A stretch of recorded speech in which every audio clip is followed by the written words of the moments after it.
자, 수험생 여러분들 정말 수고 많으셨습니다. 시험 어땠나요? 제가 볼 때는 전반적으로 굉장히 평이한, 좀 쉬웠죠? 그래서 점수가 좀 높게 형성되지 않을까라는 예측을 조심스레 해봅니다. 자, 오늘은 그 2022년도 6월에 실시된 전국 지방공무원 9급 환경공학개론 기출문제 풀이를 해보도록 하겠습니다. 자, 첫 번째. 패스 처리 과정에 대한 설명으로 옳지 않은 것은. 그런데 패스 처리 과정에서 우리가 공정은 기본으로 외웠었죠. 그랬을 때 뭐 상수도, 취도, 정송, 배급, 그리고 하수도, 침사지, 스크린, 이게 바뀔 수 있어요. 스크린, 침사지 이렇게 있을 수 있고, 그 다음 1차 침전지, 2차 처리조인데 도시 하수 처리조 같은 경우에는 2차 처리조가 뭘로 구성된다? 바로 재래식 활성 슬러지가 가장 기본인 생물학적 처리. 그래서 폭기조와 침전조, 2차 침전조로 구성이 된다.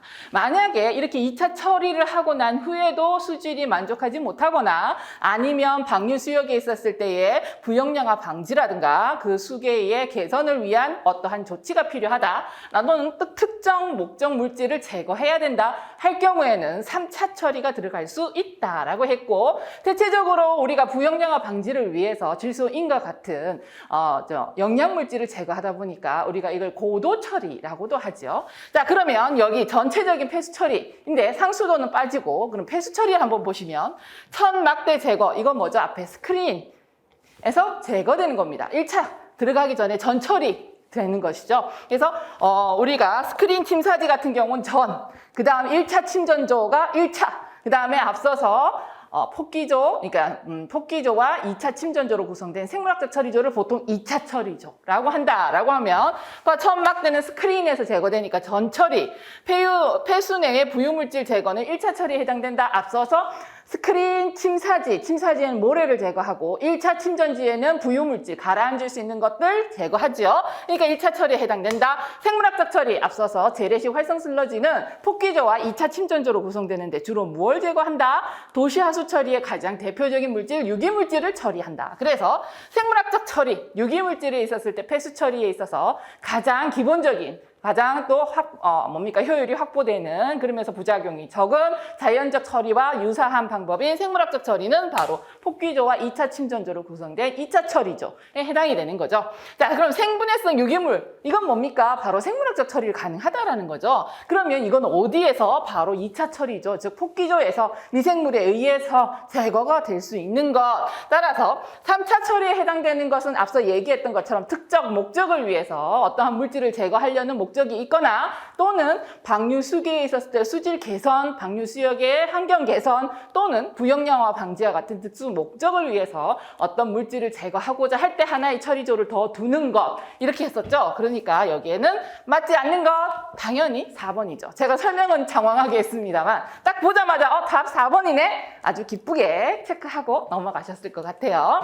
자, 2번, 미생물에 의한 질산화에 대한 설명으로 옳은 것은 입니다. 자, 질산화는 뭐죠? 바로 아질산균과 질산균이 유기물을 분해했을 때, 유기물의 분해에서 세포가 기본이죠. 그럼 세포의 가장 기본 구성물질이 CHONS, 그 외에 기타 등등의 미량 무기물질이 있게 되는데, 이때의 유기물 세포에 구성되는 N은 반드시 단백질의 가장 필수적인 것이 질소이기 때문에 질소는 나오게 돼 있다. 그러면 그 질소는 뭐가 됩니까? 질소의 순환에 있었을 때 유기성 질소에서 알무로이드성 질소 유기물이죠. 그리고 암모니아성 질소가 나오죠. 그래서 암모니아성 질소는 바로 무기물질입니다. 그래서 그 암모니아성 질소가 바로 무기물질로서 자연 환경에 방출되었을 때 바로 그러니까 독립영양군에 의한 질산균에 의해서 질산화 과정이 일어나는데, 그때의 종속영양군 아니죠. 종속영양군은 먹이가 있어야 된다. 근데 대표적인 질산화, 황산화, 철산화 같은 경우에는 대표적으로 다 독립영양군들이 활성화하고 있다. 자, 그래서 질산화는 종속영양군이다? 아니죠. 독립영양군입니다. 그리고 니트로박터 뭡니까? 조가 안 들어갔어요. 그러니까 질산균입니다. 니트로조모나스, 니트로조코쿠스, 조가 들어가 있는 애들은 아질산균이고, 니트로박터, 니트로시스티스, SO가 안 들어갔죠. 조가 안 들어가 있는 애들은 질산균. 그럼 질산균은 뭘 한다? 바로 암모니아성 질소, 제가 여기 넣었나요? 보입니까? 색깔이 너무 작은데 바로 암모니아성 질소가 나오게 되면 바로 아질산균에 의해서 아질산으로 되죠. 그래서 여기에 해당되는 것이 바로 아질산균이 활동을 하고 이렇게 생성된 것들은 뭐죠? 바로 질산으로 산화가 됩니다. 그랬을 때에 그래서 어떻게? 바로 여기에 암모니아성 질소가 아질산성 질소로 되는 데는 아질산균이 관여하고 아질산성 질소를 질산성 질소로 산화하는 데는 질산균이 관여한다. 자, 니트로박터는 질산균, 그럼 암모니아를 아질산염으로 산화시키는 것이 아니라 아질산을 질산으로 산화시키는 데 관여하죠. 얘도 틀린 것이죠. 암모늄 산화 과정이 아질산 산화 과정보다 산소가 더 많이 소비된다. 자, 암모니아입니다. 암모니아 또는 암모늄. 그래서 이 NH4가 되면 암모늄이고 NH3 하면 암모니아인데 우리 그냥 수중에서 이온으로 존재하느냐 유리된 상태로 존재하느냐에 따라서 달라질 뿐이죠. 그랬을 때 암모늄의 산화 과정은 뭡니까? 산소를 3개, 이 2몰에 해당되는 것은 3몰을 필요로 해요. 근데 2몰의 아질산균은 몇 몰? 1몰의 산소를 필요로 하죠. 그래서 암모늄 산화 과정이 아질산염 산화 과정보다 산소가 더 소비된다. 3배나. 그쵸? 그래서 우리가 아질산 형태가 자연계에 있었을 때는 가장 적게 존재할 수 있다라고 이야기하죠. 왜? 암모니아로 형성되는 거는 유기물이 분해되니까 미생물의 활성도에 관계되는 건데 일단 암모니아성 질소는 무기염입니다. 그래서 무기물 형태로 존재하는 질소 중에서 암모니아성 질소가 아질산성 질소로 되는 데는 3개의 산소를 2분의 3몰의 산소를 필요로 하게 되는데 거기에 비해서 3분의 1에 해당되는 산소만 있으면 아질산염은 질산으로 빠르게 산화돼요. 그러니까 바로 아질산성으로 존재하는 것보다는 질산성으로 산화돼 버리는 게 훨씬 더 많이 존재하니까 빠르게 일어나니까 아질산성 질소로 존재하는 양이 가장 적게 존재한다. 또 다른 말로는 더 많은 산소를 필요로 한다라는 건 환경의 조건을 충족시켜야 일을 한다라는 것이죠. 그래서 충족시킬 환경의 조건이 3배나 더 많이 필요로 하니까 이때 환경에 민감하다라고도 표현을 했습니다. 누가? 아질산균이. 그래서 아질산균은 환경에 민감하다, 질산균에 비해서 더 민감하다 또는 아질산성 질소는 질산성 질소에 비해서 자연계에서 자연적으로 존재하는 양이 가장 적을 수 있다. 더 적다라고 표현을 했던 겁니다. 그럼 이건 맞는 말이죠. 그래서 답은 3번이 되는 겁니다. 그래서 이렇게 되고요. 자, 산화 과정은 다 뭐죠? 산소랑 결합하는 거예요. 현계성 조건에서 일어난다. 여기는 그냥 말도 안 되는 거죠. 다 산소를 가지고서 이렇게 산화되는 과정이 일어나는 것입니다. 자, 다음 3번 문제. 폐기물의 자원화 방법으로 옳지 않은 것은, 자, 우리 이제 교재를 한번 봤어요. 우리 교재에는 어떻게 돼 있나요? 폐기물의 자원화하면 일단 물질로 회수, 에너지로 회수 두 가지로 돼 있죠. 물질로 회수할 때 어떻게? 철, 종이, 유리 이런 것처럼 이용 가능한 것을 다시 물질로 회수해서 재이용한다. 자, 여기 있죠. 재이용한다. 그 다음에 가연성 물질을 가지고서 이걸 연료화하는 거. 연료화하는 것도 물질로 회수하는 거고 이거 연료화하는 과정에서 발생되는 열을 이용하는 것도 이것도 자원하다. 그래서 열을 발생할 수 있는 열로서 또는 에너지로 회수하는 것도 자원화이며 그래서 에너지로 회수하는 것에는 또 뭐가 들어갈 수 있다? 아까 어떠한 물질, 폐기물을 가지고서 연료를 낼 수 있는 연료화하는 것도 해당이 된다. 여기 보게 되면은요, 바로 음식물 퇴비화. 이거는 뭐죠? 물질 자체를 해수해서 재이용하는 것에다가 한 단계 나아가서 또 다른 형태로 재활용이죠. 그래서 퇴비라는 형태로서 활용할 수 있게끔 자원화한 것. 그 다음에 가연성 물질의 고체 연료화. 이거 SRF. 이것도 바로 자원하죠. 대표적인 에너지 회수를 할 수 있는 자원하죠. 그러니까 여기에서는 1번 유기성 폐기물의 매립 이거는 우리가 자원으로 할 수가 없는 것이죠. 이거는 설명이 필요 없습니다. 자, 매립하면 더 이상 이용 못해요. 퇴비는 퇴비로 이용하고 연료로 했으면 연료를 이용하고 그다음 어떤 물질을 회수했으면 그 재이용할 수 있게끔 이용한다. 그래서 자원화 방법으로 옳지 않은 것 1번. 이것도 아주 쉽게 여러분들이 체크하고 넘어갔을 것 같습니다. 자, 다음 설명에 해당되는 집진 효율 향상 방법은 자, 이거 너무 쉬워서 요즘은 제가 이거는 그냥 기본입니다 하고 넘어가죠. 자, 집진 장치 중에서 원심력 집진 장치 사이클론입니다.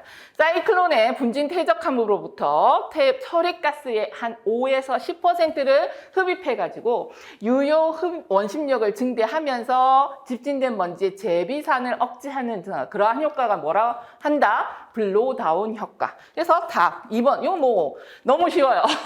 그렇죠? 블로다운 효과. 이러면서 조금 내가 여러분들한테 좀 더 B로 시작하는 거 하나 더 있는데 라고 하면서 블라인딩 효과가 있는데 그건 뭐다? 여과 집진기에서 공국이 폐색이 되어가지고 오히려 효율이 떨어지는 현상을 블라인딩 효과다 라고 했습니다. 여기는 블라인딩도 없어요. 그렇죠? 그래서 블로다운 효과, 블라인딩 효과 우리가 수업 시간에 집진기의 효율에 관계되는 현상들. 그래서 사이클론에 있었을 때 효율을 향상시키는 거 블로다운 효과. 그 다음에 여과 집진기에서 효율을 다운시키는 거 블라인딩 현상. 인정.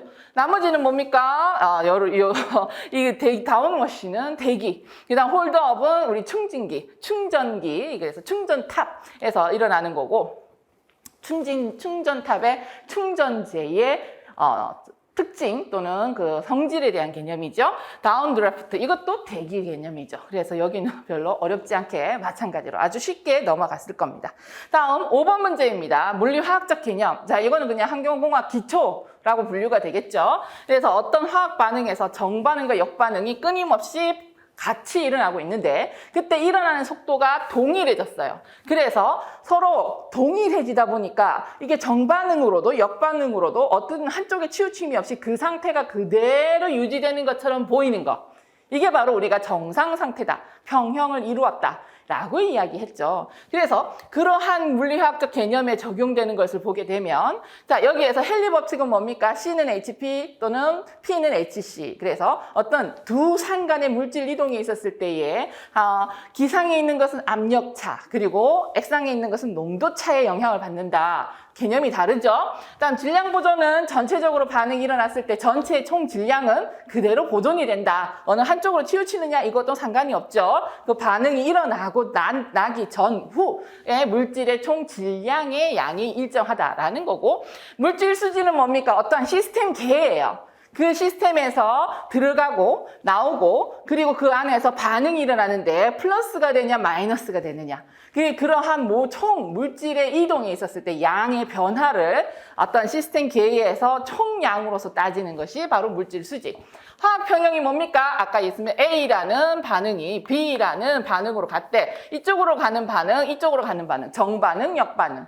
이렇게 일어날 때 이 화학 평형은 이것이 항상 일정해져서 이 상황이 더 이상 변화하지 않는 상태가 된다. 따라서 여기에서 아까 설명했던 것처럼 정반응과 역반응이 동일한 속도로 일어나기 때문에 어느 한쪽으로 치우치지 않는 그 상태가 그대로 유지되는 것, 정상 상태를 유지하는 상태, 그 상태 화학 평형을 이루었다라고 하죠. 이것도 어렵지 않게 고를 수 있었을 것 같습니다.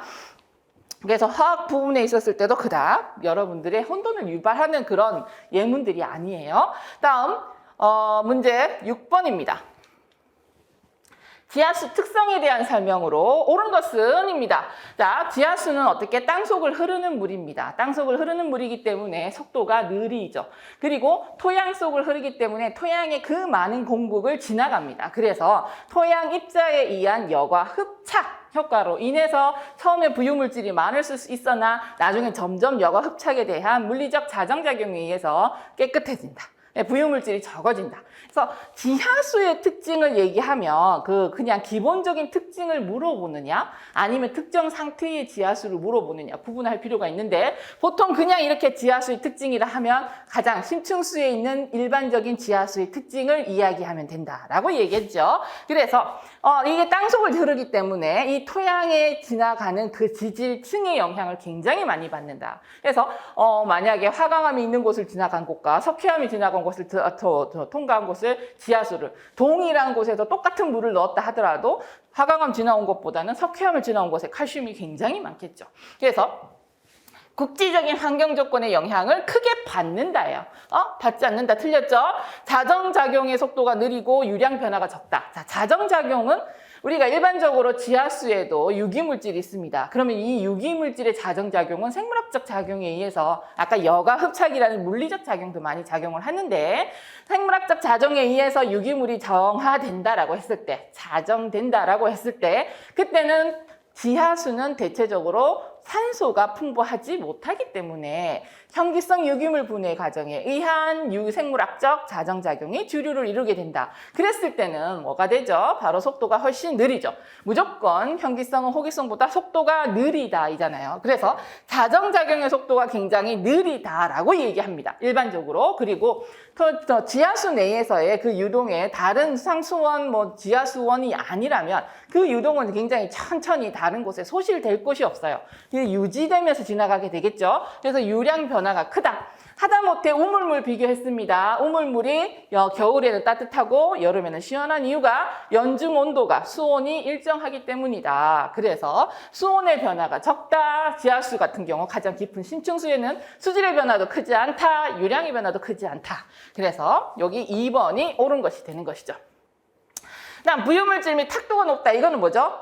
지상에 흐르는 물. 보통 우리가 외부에 의해서 영향력을 많이 받는 물이 부유물질이나 탁도가 높죠. 왜? 외부에서 오염된 것이 들어오니까. 근데 앞서서 얘기했던 것처럼 지하수의 일반적인 특징하면은 땅속을 흐르는 물이기 때문에 땅속을 흐르는 물은 토양 입자의 여과 흡착 기작에 의해서 정화된다. 자정이 되죠. 그렇기 때문에 대체적으로 깨끗하다라고 표현을 합니다. 그리고 지하수보다 수질 변동이 크다가 아니라 적죠. 아까 수량 변화 작고 그 다음에 수질 변화 작다. 이게 바로 심층수에 흐르는 지하수의 기본적인 특징이다라고 할 수가 있습니다. 다음 7번. 이것도 음의 크기 수준. 자, 노이는 뭡니까? 항공기 소음을 나타내죠. 시끄러움을 정도를 나타내는 귀찮음, 그 정도. 그래서 시끄러움 지수입니다. 이게 크면 항공기 소음이 큰 거예요.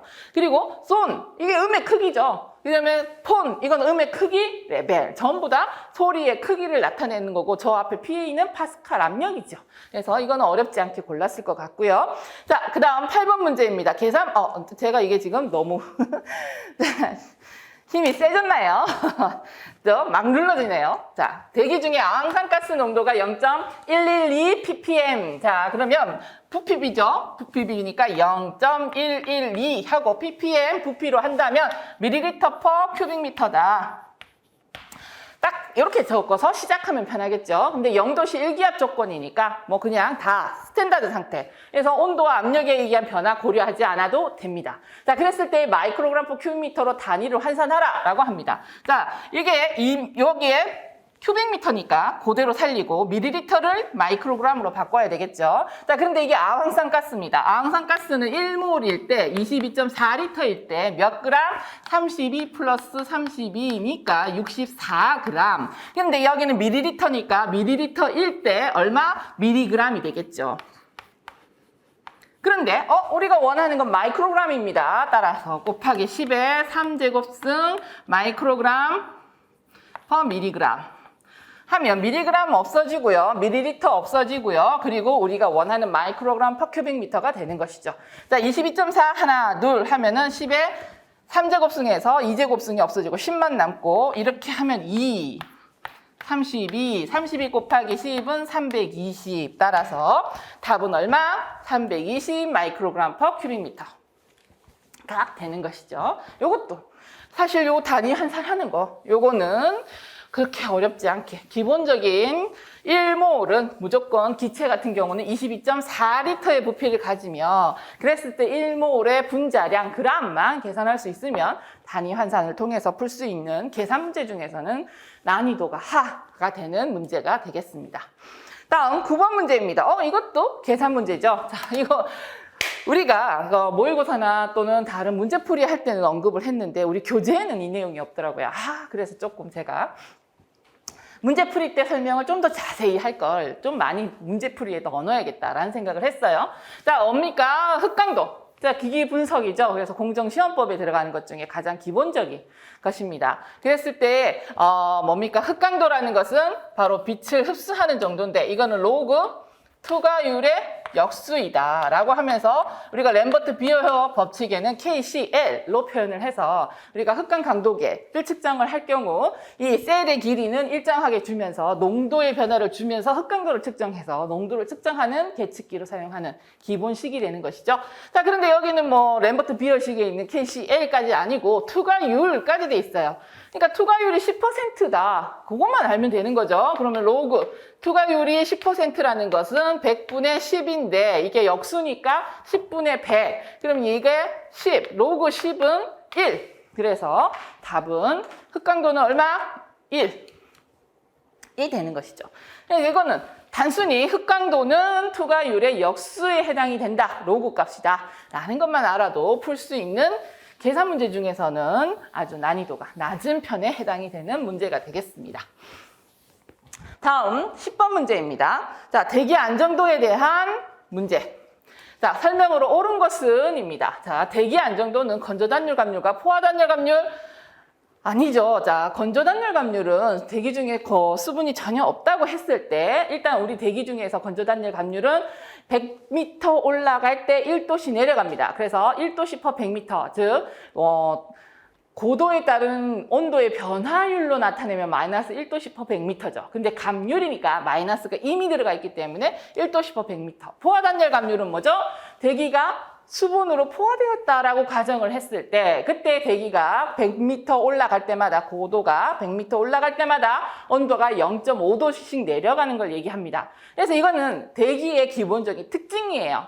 그런데 환경감률이 있죠. 그래서 환경감률은 그 지역에 그 지점에 고도에 따른 온도의 변화율을 나타낸 거죠. 그래서 이것이 건조단열 감률보다 훨씬 더 크다. 그러면 벌써 아래에 지면에 가까운 층은 온도가 굉장히 높고 그리고 올라갈수록 온도가 낮아서 위아래 혼합이 즉 대류 현상이 활발하게 일어난다. 라고 할 수 있죠. 그래서 불안정하다. 비교하는 겁니다. 그걸 바로 정적인 대기 안정도 판정이라고 하죠. 그러니까 차이가 아니고요. 일단 건조단열 감률과 아니고요. 환경감률과 건조단열 감률의 그 비율 사이로서 그 크기비로서 우리가 안정도를 판정할 수 있습니다. 그래서 포화단열 감률, 건조단열 감률과의 차이가 아니고 환경감률과의 차이다. 그래서 대체적으로는 아무런 코멘트가 없을 경우에는 우리는 건조단열 감률과 비교를 합니다. 하지만 공기가 수변한 상태다 100% 포화되어 있다. 이제 수변단열 감률 또는 포화단열 감률로 따른다. 이랬을 때는 이렇게 비교를 할 수는 있습니다만 요거 일단은 환경감률이 빠져서 틀렸고요. 대기 안정도는 기온의 수평 분포입니까? 아니죠. 공기의 수평 이동은 바람, 수직 이동은 안정도입니다. 수직으로 이동하는 것이 상하 혼합되는데 우리가 대기권에 있었을 때 제일 아래층에 있는 지면과 접하고 있는 게 왜 대류권입니까? 대류 현상이 일어나고 있으니까. 대류권 내에서 대류 현상, 즉 상하 혼합이 일어나고 있음으로 인해서 각종 기상 현상이 일어나는 것이죠. 수평 분포? 아니에요. 수직 분포입니다. 환경감률이 과단열이다라는 건 무슨 뜻이다? 불안정하다. 그러니까 안정화된다. 얘도 아예 틀렸다라는 것이고, 자, 접지층에서 하부 공기가 냉각되면, 자, 접지층이라는 거 지표면, 그리고 위에 있는 요 바로 공기층. 이게 냉각됐다. 이게 지금 차가워지는 거죠. 그리고 기층 내 공기의 상하 운동이 제한된다. 자, 그러면 얘가 차가워지면 위는 따뜻한 거죠. 그러면 뭡니까? 바로 위는 따뜻하고 아래는 차가운 기온 역전 현상이 일어납니다. 기온 역전 현상일 때는 대기가 상하 이동하지 않는다. 자, 대류권의 특징이 뭐냐면 대류권은 지면에 가까우면 온도가 높고 그 위로 고도가 올라갈수록 온도가 내려가기 때문에 여기 온도가 낮은 애들은 무거워서 내려오고 온도가 높은 애들은 가벼워서 올라가는, 그래서 상하 혼합이 완발하게 일어난다. 이래서 대류권이에요. 그런데 지금 여기에서는 지표면이 차갑고 위가 따뜻해지니까 그렇게 되면 이게 위는 가벼운 애는 위에 있고 무거운 애는 아래에 있으므로 위아래 섞일 이유가 없죠. 그게 바로 역전층. 그게 대류권의 기본적인 성질과 반대되는 거다. 그래서 역전층이고, 역전층일 경우 상하 혼합이 일어나지 않는다. 대기 상태가 변하지 않죠. 변하지 않으니까 우리가 이것을 역전 상태로서 안정하다라고 표현을 하게 되는 겁니다. 그래서 답은 4번. 자, 4번이 정답이 되겠습니다. 나머지는 다 틀렸죠? 다음 11번입니다. 자, 총유기탄소. 자, 이거는 제가 막 빵조쌤 카페에서도 얘기하고 그다음에 심화반이나 문제를 할 때도 간간히 시간 날 때마다 좀 개념이 있을 때마다 얘기했죠. 올해는 TOC 문제 나올 것 같다. 자, 그래서 제가 빵조쌤에도 여기 자료에 올려놨었습니다. 자, 빵조쌤에도 올려놨었죠. 대기하는 물환경보전법에 개정된 것 중에 유기물에 대한 측정 지표는 변경 전엔 COD지만 이제 2021년도부터 공공 폐수 처리장이나 폐수 배출 시설이나 이러한 것들은 다 TOC로 바뀐다. 그랬어요. 자, 그리고 또 우리 교재에서도 각종 공공 배출 처리, 폐수 처리 시설에 있었을 때 유기물 지표에 제가 TOC 다 집어넣어 놨습니다. 자, 그랬을 때의 총 유기탄소의 설명을 옳은 거, 공공 폐수 처리 시설의 방류수 수질 기준 항목 맞죠? 그래서 이게 지금 옳은 겁니다. 나머지 몰라도 돼요. 이건 옳은 거였어요. 제가 강조한 게 우리 교재에서 여러분들한테 직접적으로 표현한 게 그거였죠. 그리고 난 뒤에 뭡니까? 유기물의 지표로 측정되면서 TOC는 토탈 오르가닉 카본으로서 총 탄소에서 무기 탄소를 뺀 유기성 탄소만으로서 유기물량을 나타내는 유기물 지표다 라고 이야기했던 거. 그래서 여기 수질오염 공정시험법 기준에 따르면은 두 가지가 있습니다. 고온연소 산화법과 과황산 UV나 또는 과항산 열 산화법이에요. 다 뭐냐면 적정법 아니죠. 이거는 전부 다 이산화탄소, 그러니까 탄소를 이산화탄소로 산화를 시켜요. 산화를 다 시키고 난 뒤에 그 중에서 무기탄소를 빼고 유기탄소만 남게 계측하는 것이 바로 TOC입니다. 그래서 이때에 대체적으로 이 이산화탄소를 검색하는 것은 바로 밑에 있는 ECD도 아니고 적정법도 아니고 대체로 뭐다? 비분산 적외법, 비분산 적외선 분광 강도법인가? 그렇죠. 비분산 적외선 강도법, 분광 강도법. 그래서 NDIR. 그래서 NDIR로 측정을 하죠. 대체적으로 다. 공정시험법에는 NDIR로 측정하는 것 외에도 전기량 적정법이라는 게 있어요. 그래서 전기량 적정법에 따라서 하게 되는데 우리는 일반적으로 NDIR로서 분석을 한다라고 보시면 되겠습니다. 다음 수중에 존재하는 모든 탄소의 합이 아니죠. 모든 탄소의 합은 총탄소예요. 총탄소에서 무기성 탄소를 제외한 유기성 탄소만을 계측하는 것이 TOC다. 요게 조금 좀 생소했을 수가 있어요. 다음 12번 문제입니다. 폐기물 관리 법령상. 그래서 이번에는 법령이 좀 많이, 작년부터 법령이 많이 나옵니다라고 얘기했었죠. 그래서 법령상 지정 폐기물에 대한 설명으로 옳지 않은 것. 자, 앞서서 한 10문제는 굉장히 난이도가 좀 쉬운. 그래서 표현이 우리가 이렇게 문제를 조금 쉽게 접하진 않았으니까 신선하다라고 느꼈겠죠. 다음 여기 지금 11번부터는 요렇게 이 TOC 새로 바뀐 거 나왔네. 라는 거고, 표현하는 거 보면 예문도 지금 보게 되면 지정 폐기물에 대한 설명으로 옳지 않은 것, 이것도 그냥 일반적인 문제이긴 한데 나타내는 것을 보게 되면 아주 특이하진 않지만 대체적으로 우리가 표현을 하는 게 이렇게 표현된 예문이 조금 익숙하지 않을 수는 있겠죠. 근데 익숙하거나 안 하거나 상관없이 여긴 수치적으로 너무 딱 답이 보여요. 뭐죠? 우리가 수분 함량이 95% 미만이거나 고용물 함량이 5% 이상인 건 온이류. 그 다음에 부식성 폐기물 같은 경우는 폐산은 pH 2.0 이하, 폐알칼리는 pH 12.5 이상. 제가 엄청 숙지를 강조했었죠. 기름 성분 같은 경우는 기름 성분 5% 이상. PCB 같은 경우에는 액상으로서 3mg/L 이상. 예, 그다음에 고상으로서는 용출 시험했을 때 0.003mg/L 이상. 이런 식으로 수치 막 얘기했었어요. 3인가 2인가 잠깐 갑자기 또 헷갈리네. 근데 어쨌든 간에 폐산은 이 pH 2.0 이하. 그다음 폐알칼리는 pH 12.5 이상입니다. 보통 12 이상이라고 나오는데 얘는 10 이상이라고 나왔어요. 이거 그냥 12.5 이상?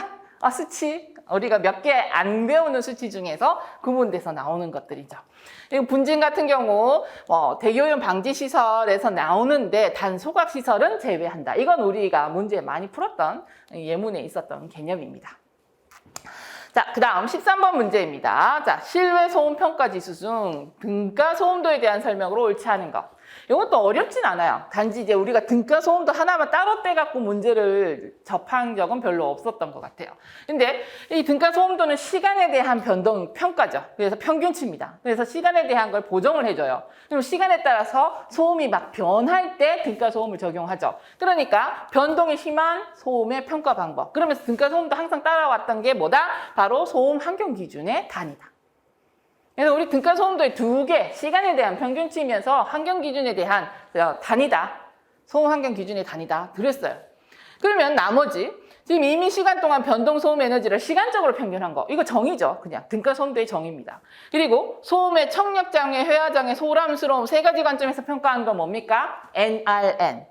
NRN, 소음평가 지수죠. 그래서 소음평가 지수는 또 의외로 예문에 많이 썼었어요. 그래서 좀 등가소음도에 대한 문제가 조금 접하지 않았나? 신선하나? 해도 예문들은 전부보다 난이도가 낮습니다. 우리가 좀 알았던, 많이 풀었던 개념들의 예문이 또 하나 나와 있죠. 그냥 명백하게 틀린 거, 소음평가 지수, NRN을 나타낸 거. 이건 시간에 있었을 때 장기적으로 계절성, 습관성, 반복성 이런 것들을 같이 평가를 하는 것이 NRN이죠. 그래서 13번 문제도 이렇게 많이 접하진 않았었으나 어렵진 않았어요. 여러분들이 쉽게 알고 있는 기본 개념을 정확히 알고 있느냐 확인하는 수준이었기 때문에 난이도 높지 않습니다. 낮습니다. 다음 14번입니다. 자, 요것도 계산 문제죠. 우리가 프렌들리식 같은 경우는 문제풀이 수업 시간에도 한두 번 정도 이 프렌들리식을 이해하기 위해서 계산 문제를 적용을 했는데 그 계산 문제에 적용하는 그 중에서도 가장 기본적인 그런 개념으로서 프렌들리식만 알면 돼요.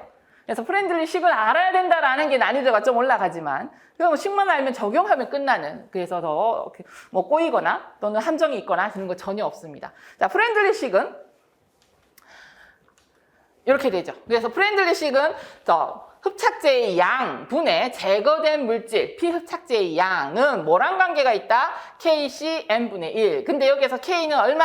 0.5, N은 1이에요. 그러면 여기에 있었을 때 필요로 하는 것이 뭐다? 바로 필요로 하는 흡착제의 양 N 값을 구해라 라는 것이죠. 그러면 처음에 있었던 농도가 6, 그다음 나중에 그 제거하고 우리가 원하는 단계 평형 상태가 되는 게 1. 그래서 총 제거해야 될 양은 5입니다. 그때에 소요될 흡착제의 양 M은 K가 얼마? 0.5. 그리고 요 C는 뭡니까? 평형 상태에 도달했을 때의 농도. 따라서 우리는 1 때의 농도를 알고 싶은 거죠. 그런데 N은 또 1이에요. 그러니까 1에 몇 제곱승이든 하는 1이지만 어쨌든 1의 1제곱승이니까 1. 따라서 여기 뭐죠? 5는 M 곱하기 0.5. 그러니까 답은 10.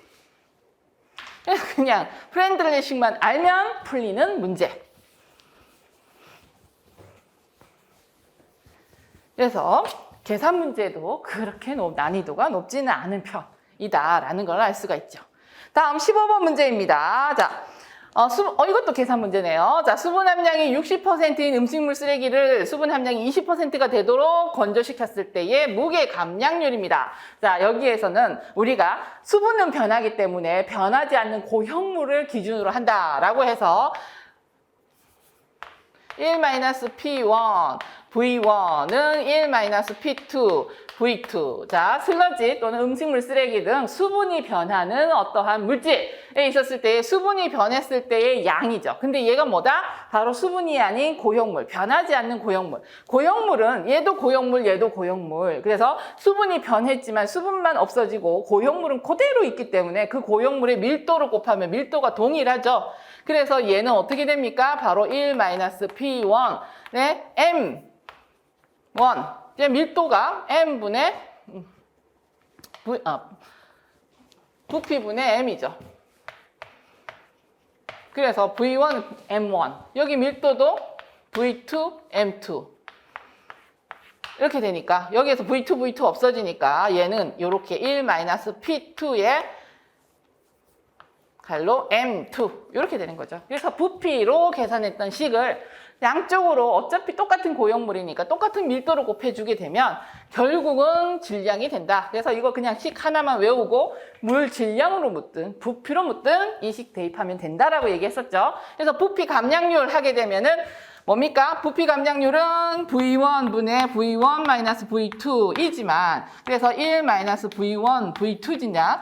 여기에서 밀도가 똑같기 때문에 전부 V를 M으로 질량으로 바꿀 수 있죠. 그래서 여기에서 무게 감량률 하면 M1분의 M1 마이너스 M2이고요. 1 마이너스 M1분의 M2 똑같습니다.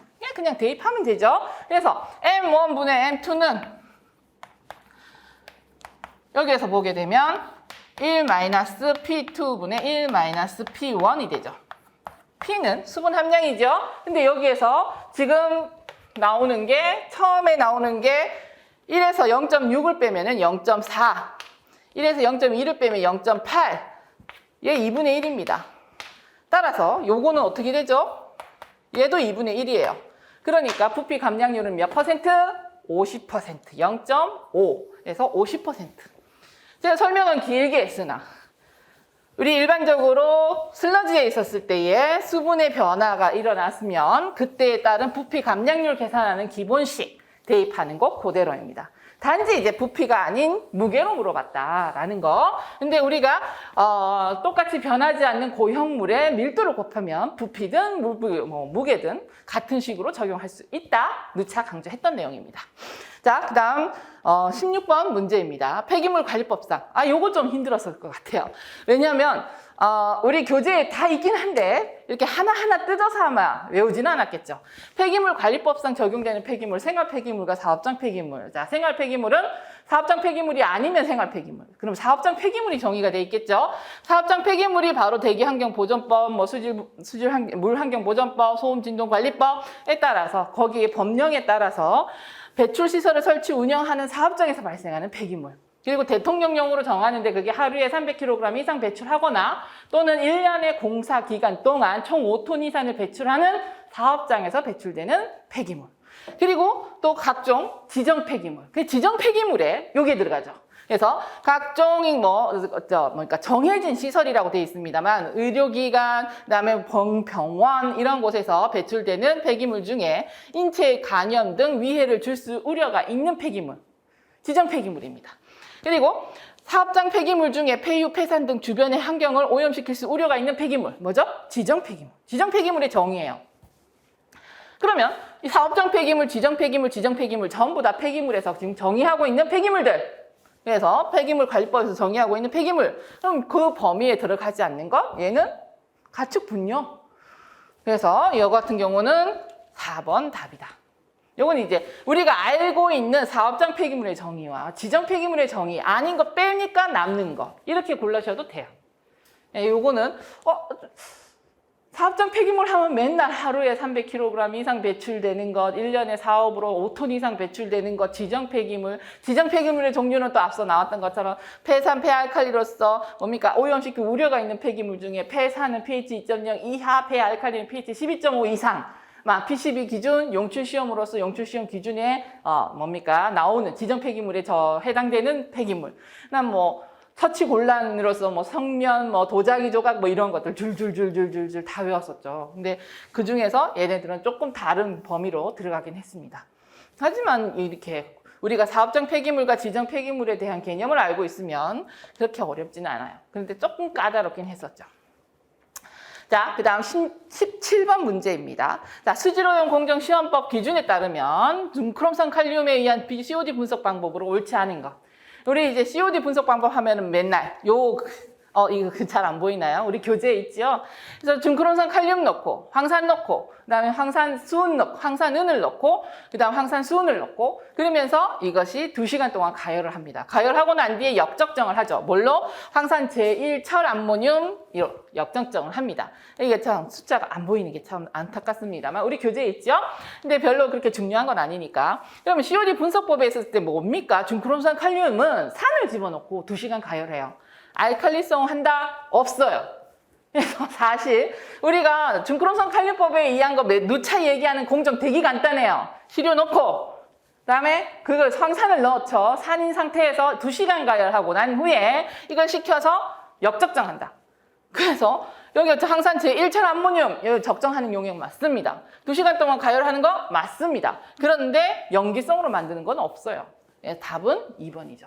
그래서 이것도 COD에 대해서 분석의 순서대로 내가 외운 적이 있나? 그냥 우리가 여기에서 뭡니까 염소에 대한 방해를 제거하기 위해서는 황산수은을 넣는다. 그 다음에 뭐 촉매제로선 황산은을 넣는다. 뭐 이렇게 좀 세부적으로 공부한다면 이러한 투입되는 약품의 기능 그 안에서 어떠한 역할을 하는가 이런 정도로 외우는 게 조금 더 세부적으로 외웠던 내용이었는데 여기에서는 전체적으로 그 순서가 나왔었죠. 그래서 시험법에 대한 개념으로서 물어보는 거였습니다만 그럼에도 불구하고 지금 중크로선 칼륨은 기본적으로 산인 상태에서 2시간 끓였다가 이게 가열했다가 그리고 식혀서 분석한다는 것은 별로 변함이 없기 때문에 어렵지 않게 고를 수도 있었다. 조금 까다로웠을 겁니다. 자, 그 다음 18번 문제입니다. 자, BOD. 자, 요것도 우리가 평상시에 하던 방법과 조금 다르죠. 어떻게? 우리 같은 경우에는 식종 희석액 중에 식종액 함유율 B를 그냥 우리가 계산합니다. 뭡니까? 바로 여기 희석배가 있으면 희석 배율에 있었을 때에 우리 시료를 1을 넣었으면 5배다? 그럼 시료를 1을 넣었으면 총량이 5배가 됐으니까 희석액은 4배가 들어갔다. 이런 식으로 계산을 했는데 여기는 팩터를 1로 줬어요. 그래서 그냥 수식이 있으면 수식에 대입만 하면 되도록 해놨어요. 그래서 어떻게 처음에 BOD 했을 때 분석하기 위한 DO가 여기 우리 시료죠. 시료에 대한 거 9 빼기. 그다음에 5일 후에는 4.3입니다. 거기에다가 식종 시료에 대한 거 9.32 빼기 9.12 그러면서 여기에 팩터를 그냥 줬어요. 우리 때는 그냥 이거 팩터 안 주니까 시료가 얼마 있고 희석액은 얼마야 라고 계산을 했으나 팩터를 줬기 때문에 그대로 여기 팩터를 넣어줘야 됩니다. 그래서 여기에 있는 식 그대로 희석배수 얼마? 여기 5배. 그러면 답이 그냥 나오죠. 그래서 답은 22.5가 됩니다. 여기는 공식 그대로 대입을 한다. 라는 거. 그래서 우리가 평상시에 이게 뭡니까? 요거 공식 팩터를 주지 않으면 이때 여기에다가 뭘 넣었었죠? 5분의 4를 넣었어요. 전체 시료 중에서 식종액이 차지하는 건 4다. 그렇게 계산을 했었으나 여긴 팩터를 주었기 때문에 그대로 대입했어야 된다는 거. 그래서 요렇게는 우리가 계산 문제를 한 번도 풀어보지는 않았었는데 그럼에도 불구하고 식을 적용을 할 수 있으면 어렵지 않게. 근데 답의 범위도 지금 22.5, 22.7, 22.9, 뭐 22.4, 22.1 이렇게 된 게 아니고 텀이 크죠. 그래서 여러분들이 계산을 했을 때도 그 답의 범위 안에서 계산이 될 수 있는 그런 문제였습니다. 다음 19번 문제입니다. 자, 대기에 존재하는 기체들. 이거 2019년도인가요? 한번 나온 적이 있죠. 근데 거기 때는 뭐 수소, 메탄, 뭐 그다음에 또 기타 등등 다른 기체들, 네온도 나왔던 것 같고. 그래서 이런데 여기에는 단순하게 나왔어요. 우리가 지금 대기 조성할 때 가장 단순한 비율은 질소, 산소. 그 다음으로 조금 더 외웠다 하면 질산, 아이네, 질소, 산소, 아르곤, 이산화탄소, 네온순이다. 자, 그러면 여기서 질소, 산소, 아이네, 아르곤, 이산화탄소, 그 다음 네온. 그 다음에 메탄은 그 다음이죠. 그래서 이거를 가져왔어요. 자, 질산, 아이네. 이게 우리가 알고 있는 거죠. 질소, 산소, 아르곤, 이산화탄소, 네온 순인데 대기 중에 조성하고 있는 물질들. 그 다음에 조금 더 들어가면 헬륨, 메탄, 크리톤, 그리고 수소인 거죠. 그래서 여기에서는 그 가장 적은 양으로 부피 기준으로 가장 농도가 낮다. 자, 이건 뭡니까? 농도가 낮은 거 전부 모든 기체는 이제 스탠다드 상태일 때, 0도씨 1기압일 때 1몰이 22.4리터의 동일한 부피를 가지고 있기 때문에 여기에 부피가 차지하는 것이 바로 그 물질의 양이 되는 거죠. 그래서 가장 낮은 농도는 메탄이 되겠습니다. 다음 20번 문제입니다. 자, 대형 선박 균형을 유지하기 위해 채워주는 건 뭐죠? 밸러스트 수입니다. 밸러스트 수, 선박 평형수, 우리말로. 밸러스트 수 처리에 있었을 때 유해 부산물 발생이 없는 처리 방식은 아니 우리는 밸러스트 수처리는 개념은 배웠지만 그게 해양 오염을 일으킨다라는 건 알았지만 그에 대한 수처리는 한 적이 없어요 라고 할 수 있나요? 아니요. 요 밑에 나오는 거 한번 보세요. 우리가 염소 소독 이제 정수 처리 과정에서 어떠한 물을 처리함에 있었을 때, 정수 처리함에 있었을 때 염소를 이용하는 방법, 차염소선 나트륨을 이용하는 방법, 오존을 이용하는 방법, UV를 이용하는 방법. 자, 기본적으로 정수 처리에 있었을 때는 염소 처리법입니다. 그리고 그 외에 대체 처리법으로서 이렇게 3가지 플러스 뭐 하나 더 있죠. 그런데 약품을 이용을 하면 무조건 뭐가 나온다? 부산물이 발생한다. 그래서 염소, 차염소선 나트륨, 이건 뭡니까? 바로 부산물을 형성합니다. 이거 오존 처리도요, 유해 부산물을 생성하죠. BOM. 그래서 이 3가지는 유기물과 또는 무기물이 있을 경우 이것은 부산물을 형성할 수 있다. 그런데 UV를 이용한 처리법은 정수 처리장에 있었을 때도 얘는 부산물을 생성하지 않는다. 그래서 밸런스도 수도 물론 정수는 아닙니다만 이게 그냥 바닷물이긴 해요. 근데 무기염이 있고 유기물이 있습니다. 그러니까 당연히 염소나 차염소선 나트륨, 오존을 넣게 되면 부산물이 생성될 수밖에 없죠. 그래서 여기에서 정답은 UV를 이용한 처리 방법. 약간 포커스가 다르다. 문제가 정수 처리가 아니야가 문제가 되는 게 아니죠. 문제의 포커스는 그게 아니라 이 물을 어떤 유기물과 무기물 안에 뭔가 물질이 있는 상태에서 이 물질을 정수 처리하게 될 때, 즉 어떠한 그 평형수 처리를 한다라고 했을 때 그때의 부산물이 생성된다라는 개념으로서 접근을 하는 거죠. 그래서 UV를 이건 정수 처리라고 생각하고 UV 처리법이라고 체크하셨다. 그럼 맞는 겁니다.